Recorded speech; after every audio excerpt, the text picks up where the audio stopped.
బట్టిప్రోల్లో దొరికిన ఈ బ్రహ్మీ లిపి గురించి తెలుసుకోవాలనుకుంటే ఒకసారి గూగుల్ చేసి చూడండి. దీన్ని రొసెట్టా స్టోన్ ఆఫ్ సౌత్ ఇండియాగా పిలుస్తారు.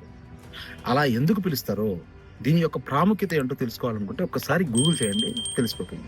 నార్థరన్ బ్రహ్మీ లిపికి, అట్లాగే తమిళ బ్రహ్మీ లిపికి, దక్షిణంగా ఉన్న అంటే సౌత్ స్టేట్స్ లో ఉన్న బ్రహ్మీ లిపికి, తమిళ బ్రహ్మీ లిపికి ఉన్న బ్రిడ్జి, అంటే ఈ రెండు లిపిల్లో ఉన్న చాలా డిఫరెన్సెస్ వల్ల ఈ రెండింటికి మధ్య వారధి ఏంటి అనేది చానాళ్ళు భాషా శాస్త్రవేత్తలకు అర్థం కాలేదు.